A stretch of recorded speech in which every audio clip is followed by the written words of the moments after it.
Hello, hello, hello. Good morning and welcome to episode 15 of the Unspoken Rules podcast. I am your host, Sebastian, aka Rabbit, and I'm here with my wonderful and incredible co-hosts, Montana, aka Wildcard. How you doing, brother? Good to be back after missing not today's episode, yesterday's episode. But I'm glad to talk some basketball, and we got a lot of topics to discuss today. Yes, sir. And obviously, of course, Mr. Blake Spillers. How you doing? Doing great. Like Montana said, huge topics to talk about today. Yes, sir. Today's about to be very interesting with at least the topics that we're going to address. Obviously, let's note yesterday was a very historic night from Kevin Durant as he became the first player in NBA playoff history to record a 45-point plus performance, 15 plus rebounds, and 10 plus assists. But the NBA also announced all NBA teams and some disrespect towards some of these players that were snubbed. We'll get into it though. Obviously, we're going to preview tonight's games as well. But some breaking news before this show even started. This morning, Chris Paul has entered the health and safety protocol, and his status to start the Western Conference Finals is up in the air. Now, to y'all, what do y'all think about that? As far Go ahead. Oh, okay. Well, I was just gonna say, I think thankfully the Suns 1-4, and they don't have to worry about him missing any games in the semifinals, because that would have made things interesting. If the Nuggets would have won Game 4 and CP3 might not have been playing then in Game 5, that would have made the series a little interesting. But thankfully they 1-4, and I feel like this Clippers Jazz series is gonna go to 7, and that's gonna give CP3 as much time off as possible. And I think maybe at most he'll miss Game 1 if that happens, and then by then he'll be good to play Game 2. I wouldn't be too worried about it. Yes, it sucks. I mean, not only are we seeing all of these injuries affecting teams, now we've got health and safety protocols also affecting the Suns, and you hate to see it because, like we said the last episode, you want to see the superstars on the floor. That's what gets fans to watch. That's what makes the games the most interesting. So you hate to see any superstar having to sit out for any reason. As far as that goes, Chris Paul is definitely a key player for the Phoenix Suns. And at this point, I don't understand the whole health and safety. Yes, I know it could be a problem, but the health and safety, you're playing in front of 20,000 fans now. Everyone's on top of each other. The players are definitely not safe anymore. They're playing, all the fans are literally on top of them as they're playing the basketball game. And of course, everyone's already attributing this to Chris Paul hugging people after the game was over in Game 4, which I think is complete BS because most of that stuff was his family. But it doesn't make any sense. Like the whole health and safety protocol thing should be out the window, if you ask me, because there's no point now if you're gonna pack the stadiums full of fans. It doesn't make any sense at all to keep this protocol going, and it only hurts the Phoenix Suns and it hurts Chris Paul because if he can't go Game 1, that could be a loss, and we just don't know how that could impact the rest of the series. No, I couldn't agree more. It's just a very unfortunate situation. I completely agree with the whole safety protocol BS. I don't like it, but I mean, it's the NBA. It is what it is. We can't really control any decisions that they want to make. I just feel bad for CP3. It's like every time he gets to the Western Conference Finals, something has to happen, whether it's an injury, and now obviously this protocol. But moving forward, we also got some news right before this podcast started. Kawhi Leonard potentially being out for the rest of this series. At least he will be confirmed out tonight. And last night told his teammates to start preparing with the intention that he will not play. We can discuss this a little bit later. I personally am a little shocked. I had to change all of my notes that we were going to talk about later on. But if you guys want to say something, you're more than welcome to. As far as Kawhi Leonard goes, this is definitely a huge blow to the Los Angeles Clippers as the series moves forward. If he can't play tonight and he can't play in Game 6, I don't think they're going to win either of those games because I don't think Paul George is necessarily good enough to carry that extreme load of the scoring to be able to get the Clippers wins in tonight's game, especially in Game 6 if Kawhi Leonard is indeed out for the rest of the series. I think we're going to see Paul George start chucking up a lot of shots that he normally wouldn't take, and there's going to be a lot of missed shots. There's going to be a lot of made ones, but unfortunately, the Utah Jazz are going to take advantage of this, and Kawhi Leonard is a huge piece. He's a huge piece. So without him, I don't see how the Clippers are going to win win this game, let alone the series tonight. No, yeah. I mean, not only are you losing a huge offensive weapon, but you're losing your fucking defensive anchor. I mean, Kawhi Leonard he's an excellent player on both ends of the floor. So not only are you losing him offensively, but now you're losing him defensively. And you're also losing the captain of the team right there. You're losing your best player. Anytime that happens, it's going to be huge. And I remember the announcer in the last Clippers game, he kept saying something about Kawhi's knee. But I figured, you know what, he's going to play through it. Kawhi's been doing this for how long now? He's been battling those minor injuries. I didn't think it was anything serious because Kawhi had a great game last game. The knee didn't seem to be affecting him enough. I mean, he dropped 31 points. But yeah, like you said, the Clippers just cannot win this series without him. I mean, if he doesn't play both games, sadly, the Jazz are definitely going to be in the Western Conference Finals. I don't know, man. I'm gonna say, what I need to say a little bit later. I don't want to, address this now, but yeah, I completely agree. Like I said, Jazz in 6, and now it makes, now my statement it makes sense. Now it makes more sense. I mean, I had it going 6 regardless, but now Kawhi is out for the rest of the series. Now it just, proves that I'm just, more intelligent, I guess. Here we go. We'll move on. We'll move on from that, right? Yeah. We'll move on. Yeah, we'll move on from that dong take right there. Hey man, it is what it is. We'll move on. And first off, I want to say a big shout out and big congratulations to everybody that made an All-NBA team yesterday. But I mean, we do have some things to discuss. You know what I'm saying? So let me just share my screen really quick. This is basically the 3 teams. As you can see, Stephen Curry, Luka Doncic, Kawhi Leonard, Giannis, and Jokic. Steph Curry with 98 first-team votes, Luka with 55, Kawhi with 28. I don't understand how the second best forward or whatever has 28 first-team votes, but I guess we'll have another discussion later. What else? Giannis with 100 and Jokic with obviously 99. Do you guys think that first team is valid, or what are your thoughts on that first team? As far as the first team goes, I like the Luka Doncic, Curry, Jokic, and Giannis picks, but I'm not 100% sold on the Kawhi Leonard first team All-NBA selection. Yes, he had a really good season this year, but I would have loved to see someone like Julius Randle maybe flip-flop those 2 spots, because I know Julius Randle had a huge impact for the New York Knicks this year. That's probably where I would switch them, but that's as far as the first team goes. The first 4 are definitely locks, and you could see even in the voting discrepancy, the big drop off between Luka Doncic and Kawhi Leonard. So I could tell the voters weren't 100% sold on Kawhi Leonard either. No, yeah, I don't really have a problem with either the first or second team. Obviously, like Montana said, there could be some flip-flops between the 2. I'm a huge Dame guy. I think Dame deserves to be on that first team. He deserves to be on that first team almost every year, but he never gets to because he gets disrespected almost every year. But other than that, the third team is definitely where there are some picks that I just don't agree with. I don't see how Kyrie's there instead of D-Book. I mean, I just don't see it. D-Book has played the entire year. D-Book has got his team to the 2nd seed. Yeah, the Nets are the 2nd seed, but I don't believe the Suns have someone named Kevin Durant on their team. I don't believe the Suns have someone named James Harden on their team. I just don't understand how someone who doesn't play the whole year is there instead of someone like D-Book. D-Book is just constantly undervalued by the league, and I just don't understand, because a lot of the times the All-Star voting, I equate that to fans. Maybe he doesn't get in because of the fan vote, but this isn't the fan vote. So he's getting disrespected by his peers. And when is D-Book going to get the respect he deserves? That's what I want to know.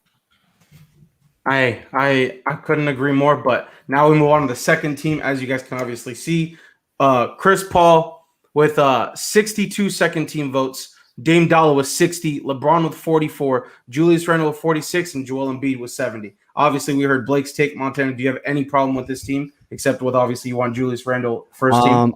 I think we can make the argument LeBron shouldn't be on any All-NBA team, just because of the amount of games that he missed this season.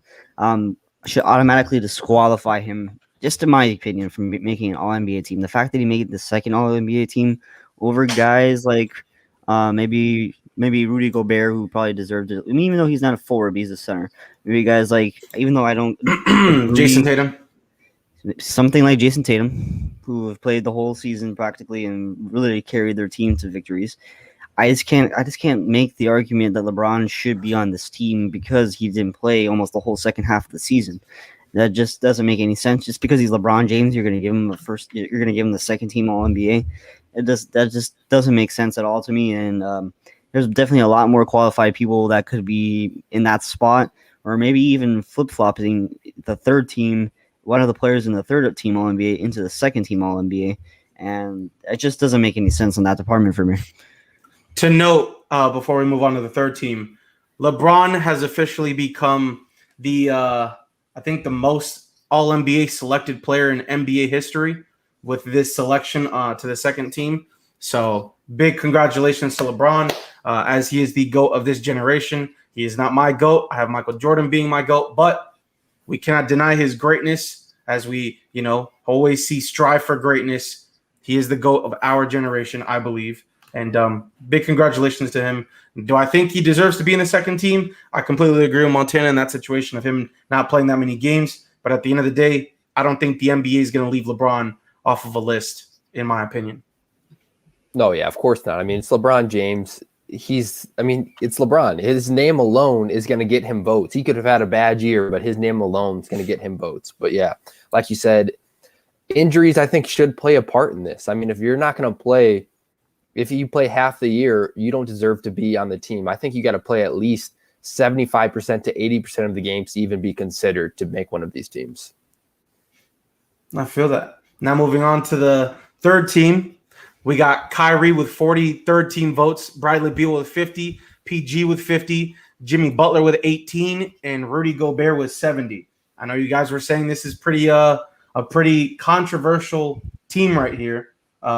If you guys had a chance, and I'll pull up the snubs really quick if you guys haven't seen it. Let me zoom in really quick so everybody can kind of, if you had to pick from these people, where would you place them and why? Okay, so there would be about 3 players that I would take off the All-NBA third team list, and that would be Kyrie Irving, Jimmy Butler, and who was the other? Paul George or Bradley Beal? Oh no, I'm not going to take it. Bradley Beal deserves that spot in my opinion. He's the guy. He was the second guy to lead the league in scoring behind Steph Curry by literally 0.6 or something like that. So he deserves that guard spot. So yeah, I would take Paul George out. I would take Jimmy Butler out. And the same argument goes for Jimmy Butler. The guy didn't play that much. That he played a lot of games, but he didn't play the whole season. So I just don't. I can't make. As much as I love the Miami Heat, I can't make the argument that Jimmy Butler should have been All NBA third team, and definitely Kyrie Irving should not have been on that team. I would have thought maybe someone like Donovan Mitchell could have been put in that guard spot, or even I don't even know. Yeah, I would say Donovan Mitchell or Devin Booker could have taken Kyrie's spot. That's what I would have. I would definitely have given that spot to them. Quick note, really quick, Montana, to interrupt. Donovan Mitchell played one less game than Kyrie Irving. Do you think that took a make a difference. Factor? No, because the Utah Jazz were the number 1 seed in the Western Conference. He played a huge part in making that happen. Jason Tatum, I would put him in place of Paul George, and then I think I would even put Zion ahead of Jimmy. Oh, relax. No, well, I guess you can make the argument. With that case, then why isn't Zach LaVine getting considered? Because Zion is. The argument is Zion's getting good stats on a bad team. Well, then Zach LaVine should be included on that list too. Because let's not forget, Zach LaVine is a dog. Maybe I'm just a biased Bulls fan, but let's not forget that he is constantly improving every year. And this year, oh my goodness, he averaged 27, 5, and 5.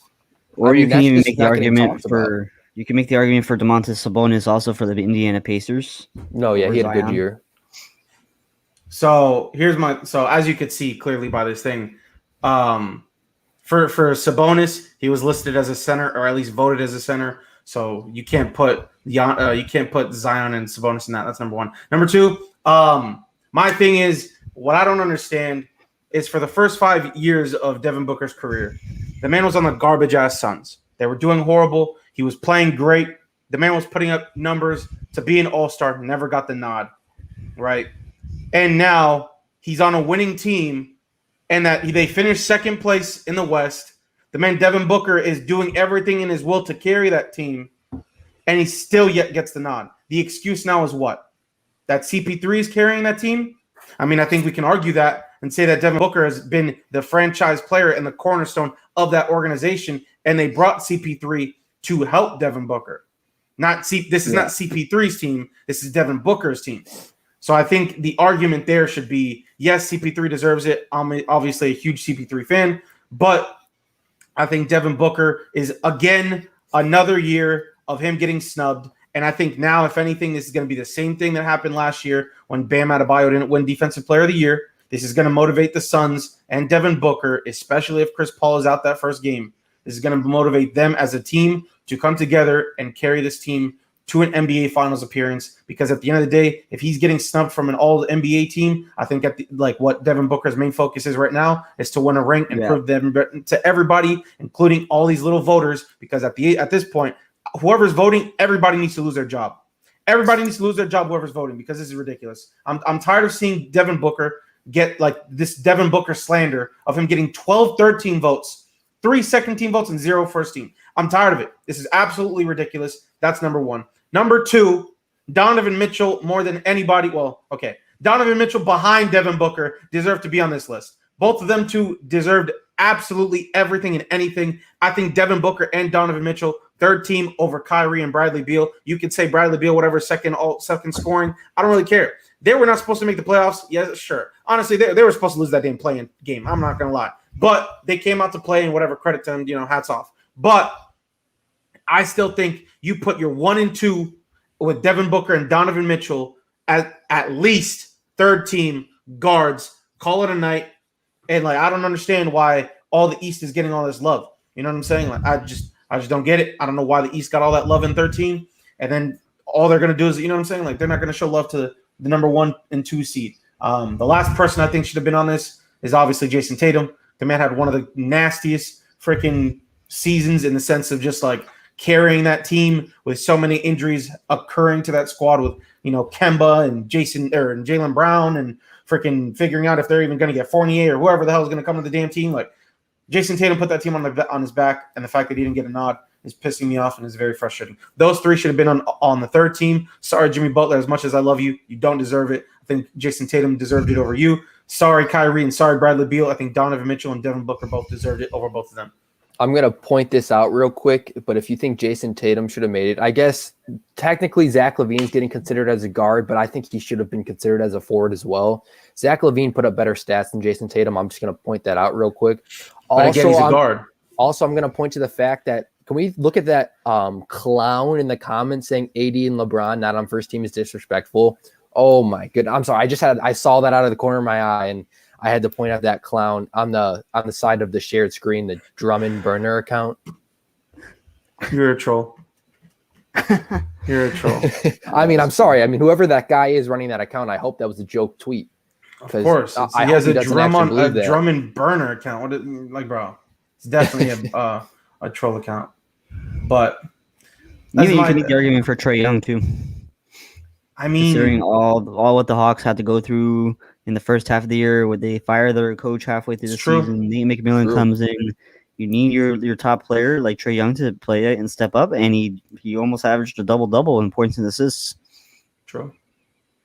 I mean, I feel that. It's That's just he led his team to the 5th seed in the East. Here's my thing with the Zach LaVine case, though.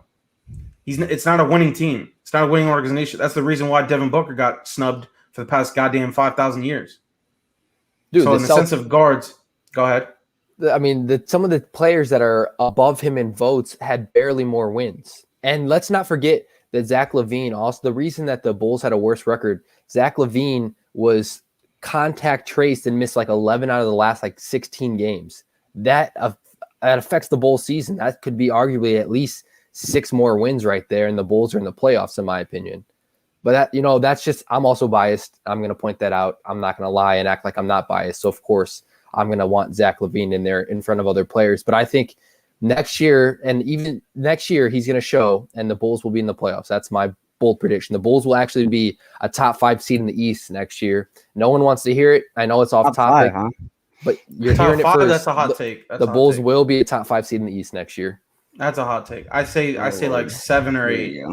They should have made the playoffs, and I was defending the Bulls for quite some time, at least on my end. But now you get a full season with Vucevic. Yep. You get you have a full season of that great team towards the back end after the deadline. I think they make a strong case. Obviously, COVID won't be a thing next year. I don't think it will be. You know what I mean? But so none of this protocol excuses, because that's ridiculous. How they literally the back end. I think like 2 weeks before the season was over, Zach LaVine got to put in a protocol, and it kind of just ruined everything for that team and that organization as a whole. But with Jason Tatum, I mean, again, he's a forward. He basically plays a 4. He doesn't play the 2. So like to compare them to, I mean, I guess I see your point, but like we're talking about 2 different positions. And with the Celtics, let's be real here. The Celtics don't deserve to be a 7 seed. They just had a bad year. Everybody they dealt with injuries, and it is what it is. Like the Celtics are a top 5 team in the East if they're all healthy and they come together and actually play good. Whereas the Bulls, in my eyes, I think they're 7 to 8. Yeah, there's a bunch of different teams that are better than the Bulls in the East. We have Brooklyn, obviously. We have Philadelphia, Milwaukee. Those are your top 3s. You're gonna look at those teams as your top 3 in the East. And we're not going to disrespect the Knicks for what they accomplished this season. They're obviously going to run it back with most of the same players. They might even add a star in the offseason. We don't know. The Atlanta Hawks are still playing really well. I think they're definitely better than the Bulls. Obviously, Boston, when they're fully healthy and they're not playing with a lot of restrictions on their squad, and I know they're going to get a new coach next year, but that same formula is still going to be in place, especially with Brad Stevens now as president. Let me get that out of the way. The Miami Heat, bearing any injuries like they had this year, or any inconsistency issues that they had this year, they're definitely better than the Chicago Bulls. We know that for a fact. They're still a year removed from being in the NBA Finals. I don't think who's the 7th seed in the East was Boston. Yeah, Washington, Bradley Beal. No, Russell Westbrook. Relax. That's just disrespectful. I think I have the Bulls. I think I have the Bulls over Washington for the sole purpose of the depth on that Bulls team. With Vucevic, I think Patrick Williams shocked a lot of people. That man is actually Patrick the Claw Williams. He's going to be a star, bro. He's going to be a star. Forget Kawhi Leonard having that claw name. I think we got to give that to freaking Patrick Williams, because that man came out and showed the world that man's defensive ability is one of the craziest, especially being a 4th or whatever, 5th pick, whatever he was in the first round. Everyone thought he was, oh my God, who is this guy? He's so ass. Oh my God, he's just going to be a 6-man. Comes out halfway through the year and just plays one of the craziest. Balls out. He just plays a phenomenal season. Credit to them for finding this freaking diamond in the rough. You know what I mean? Because a lot of people were hating on that pick, and to see what he turned out to be, very impressive. All I'm going to say, I think Indiana's better than Chicago. Okay, I can agree. I can agree on that, due to the fact that they also have depth, especially with Karis LeVert. You get a full season of Karis LeVert. Brogdon's nice. I like Sabonis. Hold on. So you'd rather have Karis LeVert than Zach LaVine? That's what I'm hearing. No, yeah, I'd rather have the other consistency. I'd rather have rather than the Bulls have. I'd rather have Malcolm Brogdon. I would rather have Malcolm Brogdon over Kobe White. Okay, well that's not. I don't think that's going to be an argument. Okay, yeah. I'd rather have Miles Turner over who the hell plays the 4 for the Larry Markkinen, a dude that doesn't even want to play for the Bulls. That's because he's met. He didn't start. Larry Markkinen didn't start. So next. So who started the 4? It's switched. I mean, the Bulls changed their lineup up so much at the end of the year because of injuries and stuff. But if I had to guess, it would probably be Daniel Tice was playing a lot of the 4. Which all right. So then I'd rather have Sabonis over Daniel Tice, and I was going to say Turner, but Vucevic. So your middleman or your deciding vote is T.J. Warren or Patrick Williams. I'm taking T.J. Warren. The man's dropping 26, 25 a game. No, Patrick Williams has your great defense. Bubble player. Doesn't matter. The man was injured. The man was injured. We can't say that about this. I'm not going to say anything. I'm going to let next season talk for itself. So we should probably get off of this topic since the Bulls don't need to be mentioned any further. All right. Is there anything else you guys want to mention in these snubs and these all NBA announcements? If not, Montana, you can take it away from here. Alrighty. So We had only one game yesterday on the NBA docket. We had the Brooklyn Nets, who and the Milwaukee Bucks both tied the series 2-2. Brooklyn wins 114-108 to take a 3-2 lead. The Brooklyn Nets were down by as many as 16 going into the second half, and Kevin Durant had the game of his life yesterday. He had 49 points. If he wouldn't have missed that free throw at the end of the game, he would have had 50 points. He had 17 rebounds and 10 assists and played every single minute of that basketball game. James Harden, coming into the game yesterday, was questionable. He was doubtful in the morning, upgraded to questionable, decided to play, played 46 minutes. Did not have the greatest stat line. He had 5 points, 8 assists, and 6 rebounds, but no one can argue the impact that he had on that basketball court. Just giving the Brooklyn Nets someone else, or giving the Milwaukee Bucks someone else to focus on rather than Kevin Durant, even though that didn't really work out well for them. Jeff Green, if this guy wouldn't have shown up for Brooklyn, they would have lost. 27 points, 3 assists, and 1 rebound. Blake Griffin has 17 points and 3 rebounds. But as far as that goes for the Brooklyn Nets, we had Milwaukee Bucks had Giannis Antetokounmpo, who had 34, 4 assists, 12 rebounds in 42 minutes. Chris Middleton had 25 points, 5 assists, and 4 rebounds. And Drew Holiday had 19 points, 8 assists, and 3 rebounds.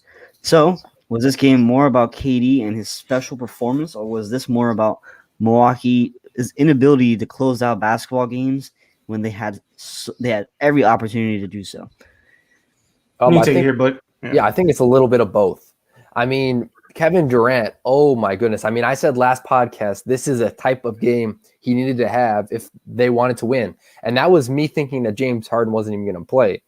But yes, like you said, I agree. James Harden's impact on the floor, just being there, Milwaukee has to put focus on that. I mean, it's James Harden.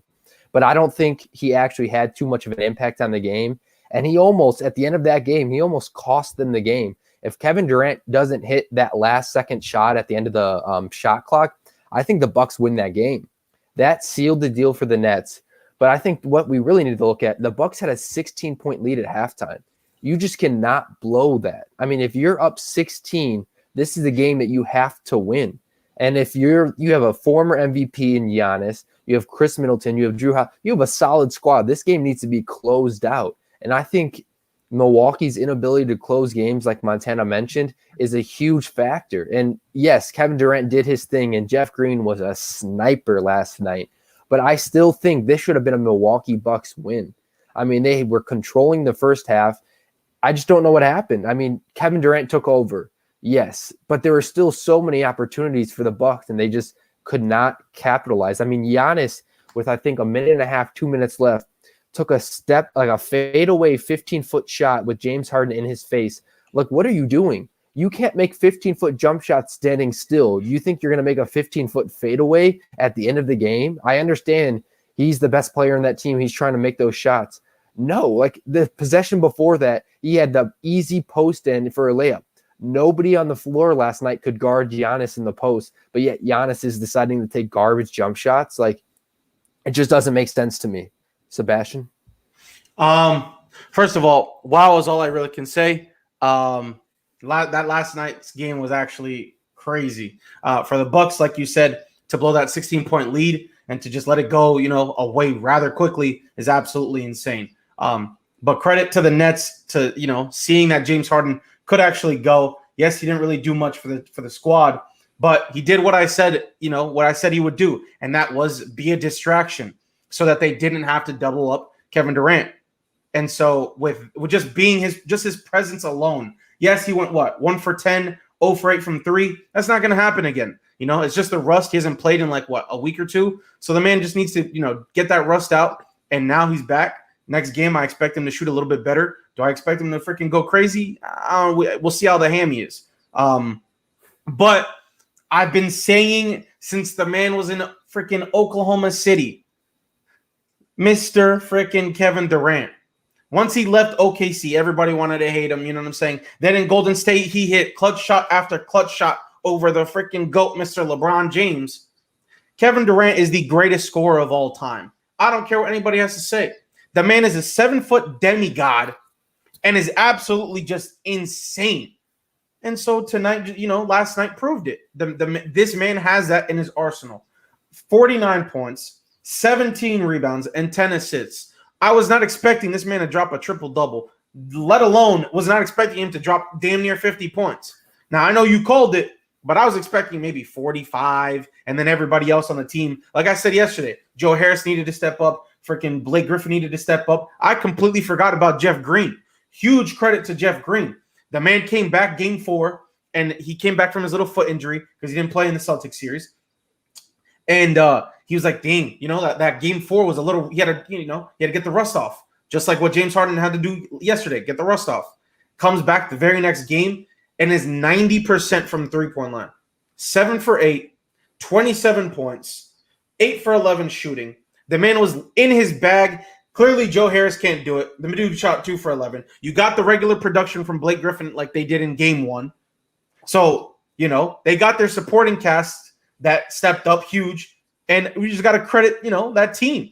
At the end of the day, we have to credit the dominance and the beautiful performances from Kevin Durant and Jeff Green, as well as, giving Blake Griffin the nod. Now, for the Bucks side, first of all, I don't know what the hell happened to this team. How do you just come on in the second half and just sure, I guess the shots weren't falling, and I guess that, that happens. But as soon as they came out that second half, they just looked out of sync. It was like once that gap started closing in, they got really nervous and they started feeling the pressure of, okay, hold on. We're about to just let this man take over. We're about to just blow this lead, and they started playing extremely weird. Like I don't know if you guys noticed it, but in my head and from what I was watching, they just played scared. They played nervous. Like they saw that shots weren't falling, and they were like, "Oh God, okay, we need to start doing this. We need to start doing this." And so everybody played good, just down the stretch. Shots weren't falling, and they just played passive and just played. I don't know what they played. But it was just the weirdest thing I've ever seen from a team to just blow a lead like that. But I think this is going to be a similar situation, but in the sense of, nobody dropped 50 points for Portland. But I just don't think that the Bucks are going to be able to bounce back from this, because I feel like they just got mentally destroyed, mentally exhausted. You have Chris Middleton playing 45 minutes, shooting yet again horribly, 8 for 22 with 25 points. So I'll give him his credit on that. But for KD to play 48 minutes and drop almost 50, literally play the entire game. And so I think Giannis and Middleton are just going to be too gassed coming in the next game. And I think this series is over, like I called, in 6. And I think that's just the way that it's going to go. You can make the argument that I know Reggie Miller tweeted out something saying that the crazy idea, but the Nets should probably sit Kevin Durant and James Harden in Game 6 and push all their chips into Game 7. Yes, you can make the argument for that, but that's not going to happen. Yes, KD played practically KD and James Harden played the whole entire game. That doesn't mean they're not going to play the whole entire game in Game 6. You win this game, you get all the rest in the world, because you're still waiting for Atlanta and Philly to finish their series.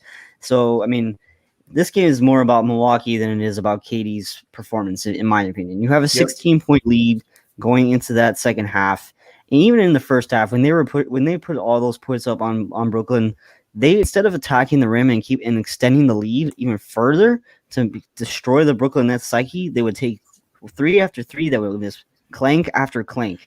It was not a good recipe for success for the Milwaukee Bucks in that first half.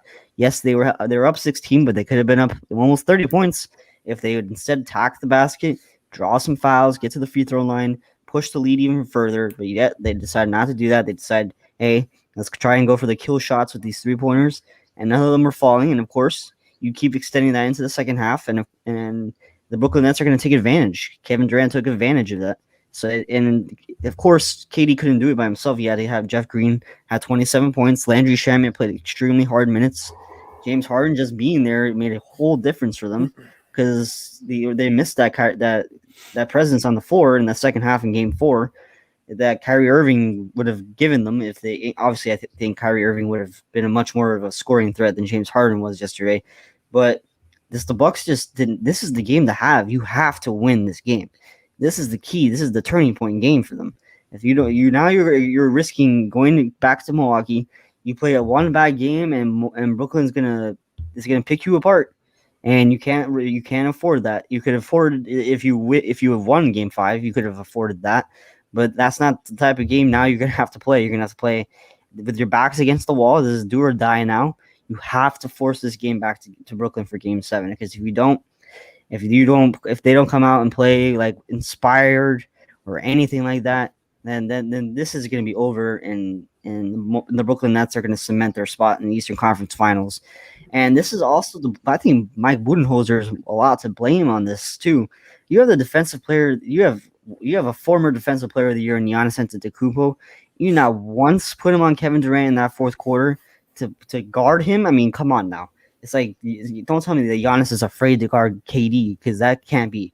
Giannis has a huge wingspan. He could have done something to interfere with Kevin Durant's shot, but it's just to see that, it just questions it makes me question whether or not Budenholzer is a good coach or not, and can make adjustments on the fly in pressure situations. So on that note, last night in his presser, Giannis said that he wants to take on that role of guarding Kevin Durant for the rest of the series. So basically a similar situation with how Kawhi did with Luka in that series. Out the gate, Giannis wants to give it a go, give it a try. He thinks he's going to be able to slow down Kevin Durant. And I think, why not? Like you said, defensive player of the year, former defensive player of the year. The man is great. The man has the wingspan of hell. They're both long. You know what I'm saying? So I say give it a go. We'll see how that goes. Two things I wanted to note, and then Blake, you can take it from here. Chuck said this last night. This was the biggest game in Milwaukee Bucks history, and they folded. For them to lose that is just, bro. I don't know how they're gonna be. Like I said, I don't know how they're gonna move on, going forward. But it's crazy. This is the last thing. It's crazy, Montana. Mr. Bryn Forbes, 13 minutes, 2 for 3 from the field, 5 points. Bobby Portis didn't play last night. It goes back to your point. Is Budenholzer a great coach? The man doesn't play Bobby Portis. The man instead had Brook Lopez out there for sometimes guarding Kevin Durant, stepping up on little pick and rolls. You think Bobby Portis would have done something slightly different? Maybe. But for you to not to play Bobby Portis, yet him and Bryn Forbes were the ones that carried your ass in the damn Heat series, I'm shocked. I'm absolutely shocked, annoyed, and pissed off, if I'm going to be totally honest. Why are they playing like ass now, but against the Miami Heat, they want to be so great, want to be MVP caliber players and drop 25 points, more than Jimmy Butler did in the entire series? No, but they want to play like ass now. They want to play like dog water now. They want to be the bum players that they are now.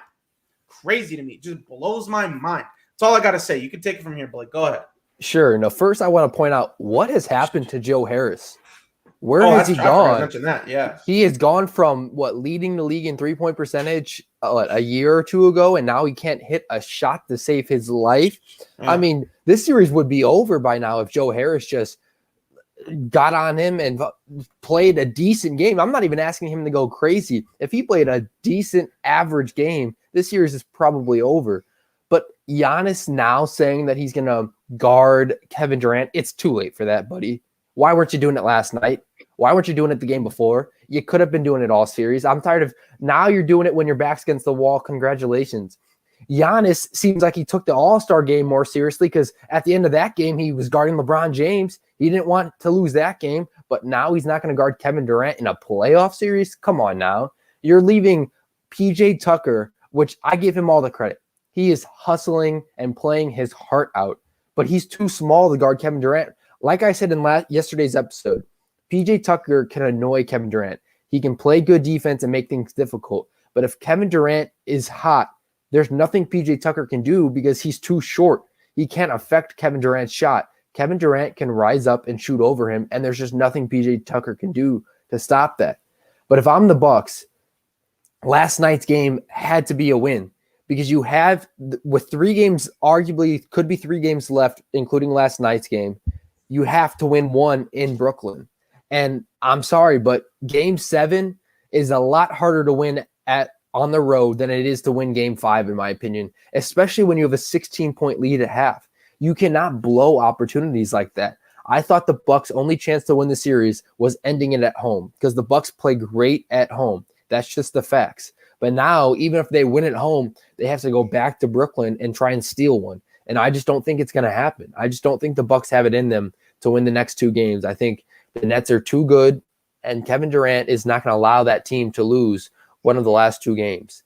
And I'm glad Kevin Durant did what he did last night, because let's be honest, if the Nets had lost last night and maybe lost the series, Kevin Durant would have been ripped apart by the entire media, regardless of what he did. If they would have lost, Kevin Durant would have been dragged through the mud, because everyone is questioning his legacy from joining Golden State, and now they're questioning his legacy on the Nets. If he hadn't pulled through in that game, oh my goodness, I wouldn't even want to know what the media would have done to him today. Yeah, I mean, it's just I don't know. It's just bad. The Bucks just have to figure it out going in Game 6. They have to get that win. If they don't get it, if they don't come out the gate starting like they want to win that game, and they don't push the gas on Kevin Durant and James Harden, make them play hard, then you're not going to win that game. James Harden is not going to play as bad as he did yesterday. I expect somewhere in his stat line next game to be somewhere around 20-something points. To give them a little bit more of a cushion, maybe give Kevin Durant a couple minutes of rest at some point in that game, because James Harden can definitely carry that scoring load. And who knows, maybe that next game will be him that goes off for 50 points. We just don't know. Kevin Durant, he's just one otherworldly player, and there's no reason we can't question him now anymore.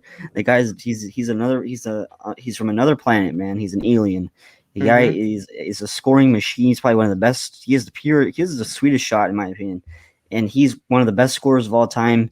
And it's just difficult, man. You try to put PJ Tucker to try to harass him a little bit, but that's not working. So obviously Giannis has to take the responsibility as your best player on that team. You're a former defensive player of the year. You better play like you're the former defensive player of the year, and you better make sure that KD scores less than 30 points, because if he does score more than 30 points, then everyone's going to be coming for Giannis next season or in the offseason and saying that this guy can't win. He's not that player. He's more of a number 2. I don't know how this guy expects to win a championship in Milwaukee. There's going to be a lot of questions if Milwaukee doesn't pull out this Game 6. So the only thing I want to mention really quick, and then we can move forward. Joe Harris, that's what I was, if you noticed, I was looking at my phone. I was doing the math. Joe Harris this series from the field, 18 for 53. And from threes, 12 for 36. So the man is shooting 33% from the field as well as 33% from the three. You're getting paid that type of money, brother. You got to just step up. The first 2 games, he went 5 for 9 and 3 for 7. Then game 3, he went 1 for 7. Game 4, he went 2 for 6. And game 5, he went 1 for 7, all from threes. So the first 2 games were decent. Everything else after that has been very questionable, to say the least. No, I mean, I agree. He's on the court for one reason, to shoot the ball. It's not like he's on the floor for defensive purposes or anything else. He's on the court strictly because he's supposed to be a lockdown shooter, and we're just not seeing it right now. That's for sure. Yep. All right, so as we move away from the Brooklyn Nets winning 114 to 108 against the Milwaukee Bucks, they now take a 3-2 lead. I'm going to take this quick moment. If you guys are listening on the audio formats, please give us a follow, subscribe to the podcast, download the episodes, leave a rating and a review on Apple Podcasts. It's going to help us reach more of an audience and help us get sponsorships. We really appreciate all you guys are doing on the audio end for the support. It really helps us a lot. As far as the video goes, if you guys are watching now on YouTube or if you guys are watching on the playback later, subscribe to the channel, like the video, leave a comment. Besides that, we can now move on to the final 2 topics of today's show. The Philadelphia 76ers and the Atlanta Hawks are about to play a Game 5 tonight. The series is tied 2 games apiece. Man, I don't know what the hell happened to the Philadelphia 76ers in the last game. I'm sure you guys discussed it all in length on yesterday's show. But who do you guys have winning tonight's game in the battle of the Game 5? Personally, I think the Sixers pull out and win this game. I mean, I just think they're going to come out pissed. Sebastian said it perfectly last episode. They're going to come out. They should come out pissed, and they should come out and dominate the Hawks. But my question to you, I mean, can Joel return to form? And if he can't, can the 76ers still win without him playing well? And I think the answer is yes. I think the Sixers can win with him playing poorly. He just can't play as poorly as he did last game. I'm not saying that he has to go out there and drop 30 and 15 like he was in the first 3 games, like he was in the first round series. He just needs to go out there and play average. Go out there and just don't force shots. I mean, as long as he doesn't go 0 for in the second half like he did in the last game, I'm not worried for the 76ers. I mean, literally, it took him to go 0 for 12, missing bunny after bunny for them to lose that game. And they still almost won. That's the crazy thing about it. They still almost won that game with Joel Embiid playing the worst game of his career, arguably. And for me, that's why I think the Sixers still win this series. And that's nothing against the Hawks. I need to credit the Hawks because I don't do it enough. I wasn't a believer, and they've definitely proven me wrong time in, time after again. I mean, they beat the Knicks, which I didn't think they were going to do. I had the Knicks in that series. And now they're putting up a series against the 76ers. And regardless of Joel Embiid playing a bad game, the Hawks still won. The Hawks still made it maybe difficult for Joel Embiid. But I expect the Sixers to come out, and I expect them to be firing in all cylinders. I expect a huge game from Tobias Harris tonight. I think Tobias Harris is going to have a 30-plus point game, and I think he's going to be the huge factor in why they win tonight and why they win the series. You going to go, Montana? Yeah, I'll go now. So as far as I think Philadelphia is going to win tonight's game, only because I don't think Joel Embiid is going to have that bad of a second half as he did in the last game. They had that game in control the whole entire way, practically. They didn't let Atlanta get into that game until almost the fourth quarter. And by that time, Joel Embiid was just not right. I don't know what was going on with him in that game, but he was just missing shot after shot after shot after shot after shot. And that second half was just not the way he plays basketball, and I expect that to change in tonight's Game 5. As far as the Atlanta Hawks go, I did pick them to win in 6 games, but I don't know. I really don't know if that's going to happen now. I think they might be. I mean, they're definitely they're gaining experience now in these playoffs, but I think they might be just a little bit too inexperienced. I still think they're missing that one extra piece that can help Trae Young on the scoring department. Yes, Trae Young had 18 assists last game. He's definitely getting all of his other players involved. Everyone's making their shots. Trae Young, that shoulder injury is making me worried a little bit just because of his shooting. Obviously, he was affected big time. He didn't have a great shooting game last game, but he got to the free throw line and was able to put pressure on the Philadelphia 76ers. But I still think with Ben Simmons and Tobias Harris, I don't think Joel Embiid is going to have that bad of a second half, so I do have Philadelphia winning Game 5, and I think they're going to win it pretty easily, in my opinion. So here's my breakdown of how this game needs to go. If another slow start happens and comes from Trae Young, that supporting cast needs to step up and show up like they did last game. Obviously, Bogdan needs to shoot the ball a lot better because he didn't shoot that great. Trae needs to shoot the ball a lot better. Is that shoulder the problem? Possibly. We'll see. But as long as they do their job offensively, I think it'll transfer over and give that momentum that they need to focus defensively on their matchups and potentially slowing down Joel Embiid. Now, with the 76ers, the big if and question mark has got to be on Joel Embiid. Was he just tired last game, or is the knee and the pain finally kicking in and truly affecting him? That's the biggest question tonight, which we will see. Obviously, they need more from Seth Curry. He had 17 at halftime in that game last game and 0 in the second half. Just the same thing as Joel Embiid. Now, they didn't have the same points, but Joel Embiid had a certain amount of points at half and went 0 for 12 in the second half. Both unacceptable. Unacceptable. Seth Curry needs to produce more in the second half, if anything, than he does in the first. Joel Embiid needs to, if that pain is that much, don't play. Why risk playing? Because then at that point, you probably you'll miss like part of the season next year. So it kind of just, we'll see what happens tonight. If they get a few more buckets from their key players, I think it's a completely different game, especially if the Hawks continue to shoot poorly and take too long to get hot. But if the Hawks can come out the gate firing on all cylinders that they usually do, I think we see a Hawks win tonight. And if Joel Embiid's injury is as severe as I'm thinking, I think I still have Hawks in 6. All right. It's a hot take over there by Sebastian A. Smith. So now we're going to move on to the final game of tonight. The Los Angeles Clippers and the Utah Jazz tied 2 games apiece. Of course, we talked about earlier, Kawhi Kawhi Leonard is expected to miss Game 5 and possibly the rest of the series. So with that being said, I'm going to make this easy. Donovan Mitchell is going to have a huge game tonight. Utah Jazz are going to back home. They're another animal. So I think Utah is going to win this game easily, maybe by even 20 plus points. I think this is going to be a game where the Clippers are a little bit too mentally challenged right now with Kawhi Leonard going out at this particular point in the playoffs. And this is the critical game, and I think they're going to be a little bit distraught. I think Paul George is going to have a good game, but he's not going to have enough points in order for them to make it a competitive game, because I don't trust the other role players on the Clippers. Maybe Reggie Jackson has a great game tonight. Maybe he does. Maybe he doesn't. It's going to be tough, but I don't think the Clippers are going to win tonight's game.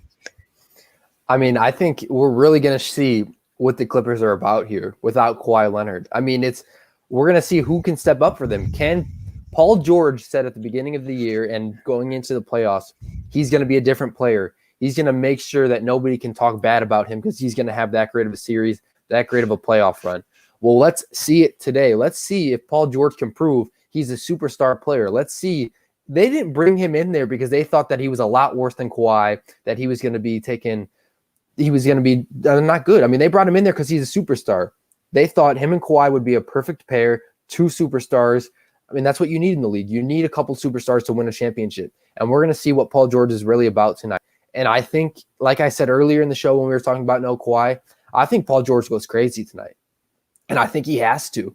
I think Paul George is going to come out. He's going to be lights out. Nobody's going to be able to guard him on Utah. Nobody. There's not anyone that can guard him. Who's going to be guarding PG tonight? I don't even think it matters. I mean, maybe you have Royce O'Neal guarding him. Maybe you have Donovan Mitchell. It doesn't matter who's guarding him because Paul George is going to go crazy tonight.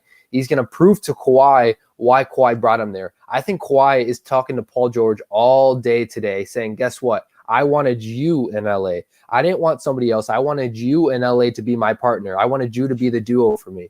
And I think Paul George needs to come out and prove himself. And I think he will. I would not be surprised if he scores 35 plus points I know this is going to be a hot take. I think the Clippers steal a win tonight. I think they come out with an intensity like they did last night, or not last night, 2 days ago. And I think they just come out and they start on the defensive end. That's where it's going to start. If they can play at a high intensity like they did on the defensive end of the floor 2 days ago, I think the Clippers can win this game. I think they can slow down the Jazz enough that they can get into a flow of a game. And as long as Paul George plays like I think he will, I think the Clippers can steal a win against the Jazz tonight.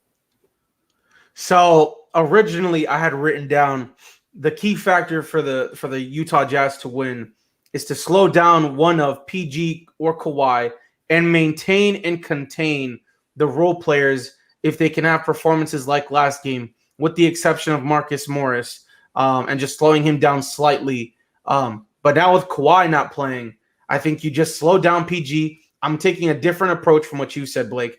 I think you slow PG down, keep him to maybe 30, but make sure that you maintain and contain those supporting casts of Marcus Morris, Reggie Jackson, Luke Kennard if he comes in and gets minutes, even Terrence Mann. Terrence Mann can have minutes if he wants and hoop, but as long as they contain and maintain, I think Utah can run around and mess around and win this game. What I think they need to do, though, is Jordan Clarkson and Donovan Mitchell and all of them have to come out the gate and just run their sets, play smart basketball, and hit their shots. If they hit their shots, they're a dominant team.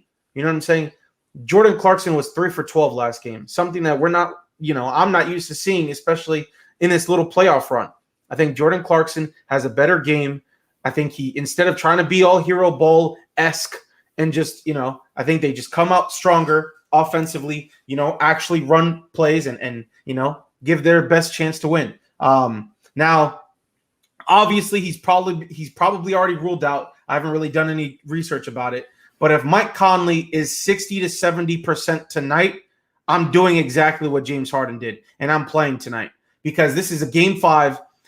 85% of teams that win Game 5 when the series is tied wins the series. So this is huge for the Utah Jazz if they want to get to that Western Conference Finals. You know what I'm saying? At least when it comes to statistics. So I think if Mike Conley is 60 to 70%, you come out and just be a slight distraction for this team, especially with being Kawhi, like with Kawhi being out, because they're mainly going to focus all on Donovan Mitchell and da-da-da-da-da. If Conley can play just like 15, 20 minutes, I think that'll help Donovan Mitchell and that team out a bunch. Now, on the other side of things, if you get the same performance, again, I wrote down for 2 superstars, but if you get the same performance from PG and a bit better performance from Reggie Jackson, because he only had 4 points. Luke Kennard, I think, only had 8. And Terrence Mann, there's games that he can go off and have 15 and 18. So if you can get better production from Reggie Jackson, Luke Kennard, and Terrence Mann, I think we see another potential Clippers win tonight. But they just got to come out aggressive and as assertive as they have been, and they should be chilling, bro, because honestly, in this series, especially with Kawhi being out, I think there is more pressure on the Utah Jazz tonight than there are on the Clippers, and that's just my opinion. Before you speak, Montana, I got a question for you. Who do you think starts for Kawhi tonight? Do you think the Clippers change the small ball lineup and maybe put Zubac in there, or do you think they throw in a Terrence Mann in the starting lineup tonight? Oh, Montana, you're on mute. You're muted. I think Terrence Mann is going to start. I don't think I think they gotten away from Zubac when they went to him in game 1 and 2. They got that formula going with the small ball lineup in game 3 and 4. The reason I say they start Terrence Mann is because keeping Rudy Gobert away from the paint has made such a difference for the Los Angeles Clippers in game 3 and 4. He's having to guard perimeter shooters now, and he's not in the paint blocking shots like he usually does when Zubac is there. So I think Terrence Mann is going to be in that lineup. I don't think it would be a setback if they brought Zubac into the lineup, and I don't think that's the smart move for the Clippers. But like I said before, with Kawhi there, I had the Clippers in 7.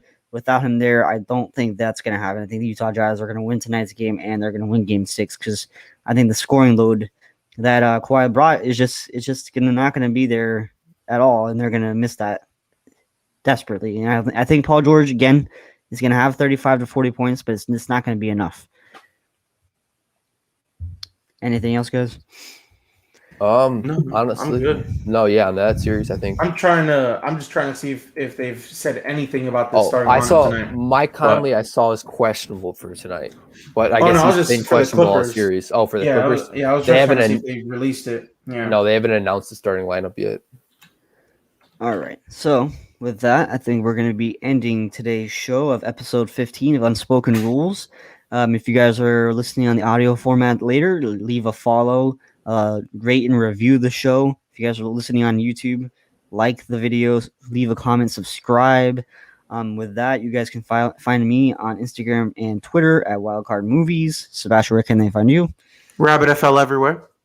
They can find me at Blake Spillers everywhere. And just a quick thing, we love your Montana says it every episode, but really, we really value your feedback and comment anything you want, anything you think we can improve the show, we'll take it. And that's what we want to do. We want to continuously improve this show. All right. So with that, that's the end of today's show of Unspoken Rules, and we'll see you guys tomorrow. See you guys. Peace.